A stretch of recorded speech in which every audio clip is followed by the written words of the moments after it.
was it like going up against the world champions, though? I do say to young coaches, I'm working with coach education, I always tell them, welcome to sleepless nights. And that's exactly what it was. They were pretty impressive in the World Cup, weren't they? Absolutely unbelievable. I think the whole nation, and I actually passed that on to the head coach, Ellis, and Rapinoe, that all of Ireland were looking at it, both male and female, and they were absolutely intrigued by the standard, the quality. And that's why I think on the back of this World Cup, our nation can make great steps. And what do you think you might have learned even from that game against the USA? It was your first time in charge alone, so to speak. Well, it was my first time in charge, but I've been on two other occasions to play the USA.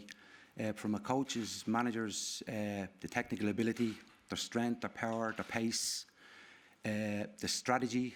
It's a very old English type system. Get the ball out wide and get crosses in and finish. Seems very, very simple.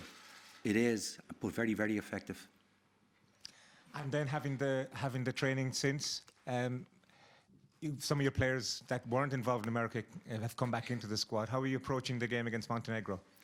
Well, players will tell you, and the staff, that when we came in on our first morning, we had a get-together, and I had to explain to them the significance of the actual game. But our nation, we can never take anyone. We can't be complacent. That was the main. So we set up as if we set up for the USA, and that's the way we view it.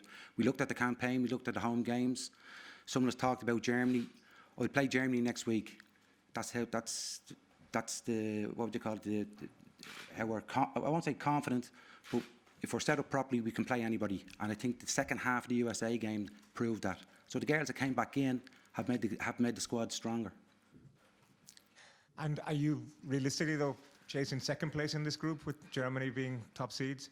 No, we want first place. Thanks very much. Yeah. Not a chance. No, we take one game, as I'm saying, we take one game at a time. And if we're set up, as I'm saying, if you look at that second half of that game, I thought we were unbelievable. And as long as I've been involved in international football with all of the different levels, as long as we don't concede, we have a chance. As you say, Tom, you have been involved for such a long time. You were assistant to Colin Bell. How big a blow was it for Colin to leave? If I'll be honest, I think all the players, staff were good at it. Excellent coach, excellent demeanour with everybody around the place. But football is football, and having been involved in football, these things happen.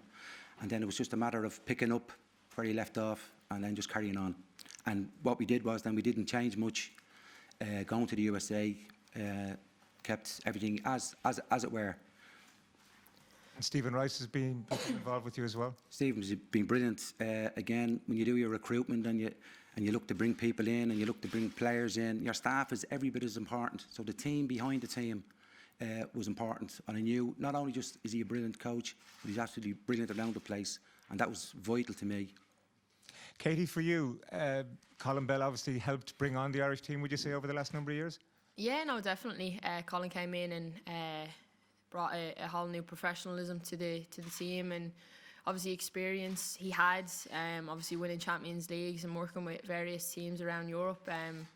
It was great, obviously, but yeah, to see him go was obviously gutting. But as Tom said, football's football, things can change so quickly, but for me, I'm happy where we're at now and happy with our preparation going into this game tomorrow. And you say you're not happy with second place either. You want to win? I want first place. No, that's it. I want us to qualify, and to qualify we have to get first place.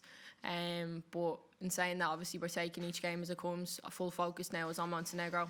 Having looked at the game on Saturday, Germany playing Montenegro, there's obviously strengths and weaknesses in that Montenegro team, which I think we can be effective in breaking them down tomorrow.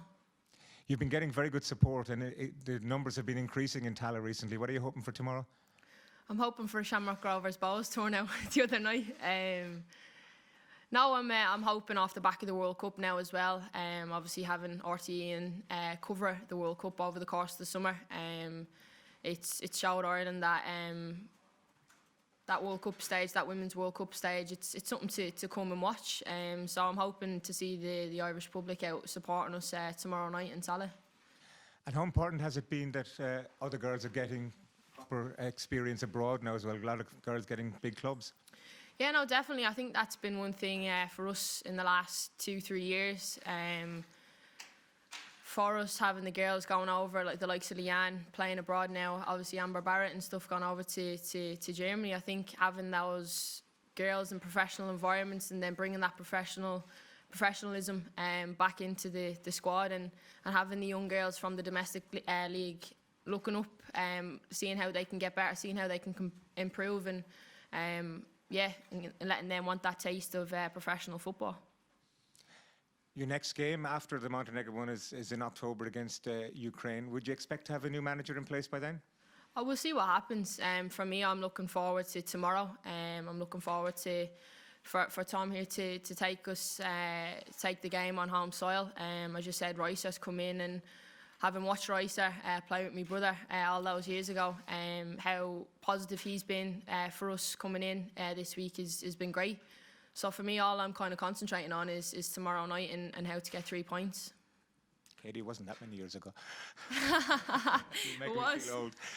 And Tom, for you, I mean, could you be put in the position again, and would you be happy to step in again for next month's game if necessary? Well, on a personal note, I couldn't begin to describe how it's been for me. I've loved every minute as a young player growing up, and you look to play at the top level. As a coach, learning your trade, I'm now the custodian of the position, and I'm loving, as I said, I'm loving every minute. The decision will be made by my employers, and whatever happens, I'll be on board in some, please God, in some shape or form. Okay, thank you. Katie, given you're at home against the lowest seeds, are you looking at tomorrow as a must-win? Oh, I think every game we play is a must-win to qualify. But in saying that, obviously we've played them previously under Sue Ronan and Tom in the past, and I think we've been effective in those games, and I think we've come on and grown as a team since then. So, yeah, I would say tomorrow is a must-win, but I'm confident we can get the 3 points. And Tom, for you, has it been a case of carrying on the work that Colin has done, or have you been eager to implement your own ideas? There would be just a bit of tweaking, as you can understand. It's a short turnaround, so keeping, on the same vein has been important. Only little things. I might have the handshake in the morning. We deal with a big group hug now, so that little things like that. Have you had any conversations with the FAI about taking the job permanently?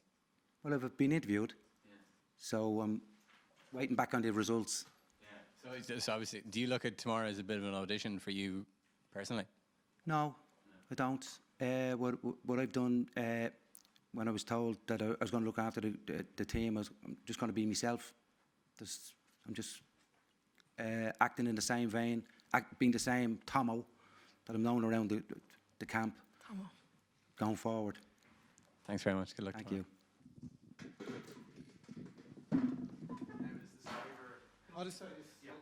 Sorry, can I just ask kind of real basic stuff in terms of the squad? Are there any injuries or any concerns ahead of the game tomorrow?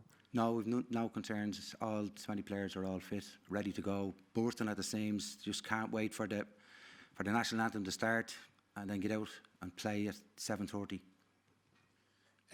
You talk about how impressive the team was in the second half in the States. It's a very different game, different expectations. Yes. Going out there containing the World Cup winners as opposed to hopefully beating Montenegro at home. Does that mean a very different side or a very different tactical approach? Yeah, well, obviously, you look at the two games. One is where you have to defend, where you're not going to get much of the ball. This one, we're hoping that we'll get a little bit more. So the training has all been geared up to do how to break down very solid, courageous defensive line. They'll set up 4-5-1 to break them down. So we had to come up with ideas, how to break lines, making sure that we have our shooting boots on when the opportunity arises, that we're shooting, people are following in. So that was the difference. But the players are well capable. We have nice balance, left side, right side, striker. We can play in midfield. We have a young girl, Tyler Toland, who, if she keeps making the progress that she's making, will probably, hopefully, she'll end up in a world-class bracket.